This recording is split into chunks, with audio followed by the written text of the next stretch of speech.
We now have a way to forecast and release every single flight that we do in a way that we make sure that we're not burning any cash and that we're actually potentially creating cash.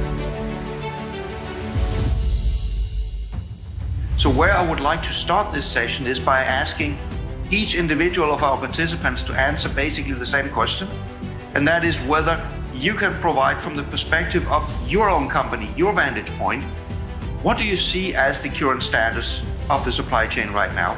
What is working? What is not working?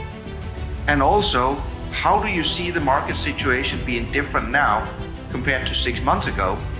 And for your company specifically, what has changed over this period? What is it that you are doing differently? I think, like for us, the pandemic, there's been a big part of it that has just been around survival.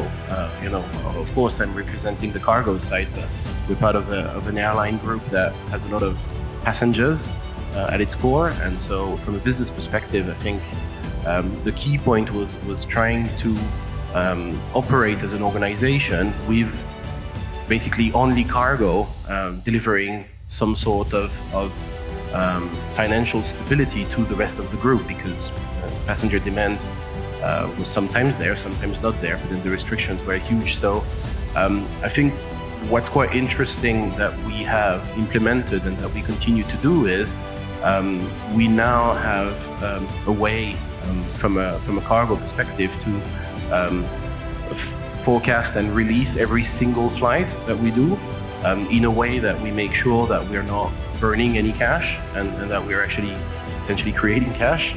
And so that's something that from a cargo perspective, we were always a bit more on the ancillary side for the airline, and we had to move kind of like in the center stage. And so we've created those reviews in which we're very, very clear and we're very, very specific, and we have a very clear picture of what's needed. So those sessions are nearly every day.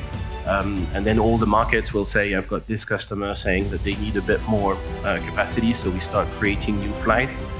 This whole ability to look at the cash implications of the decisions and be able to inject capacity based on demand, that wasn't there prior to the pandemic. And let's say nearly 3 years in, or 2 years and a half, it's still quite there, and we really expect to keep that going forward, because there's a lot of cases where it helps us being more dynamic in serving the customer's requirements. So it was a necessity, but now it's becoming an advantage that we pursue in that financial discipline.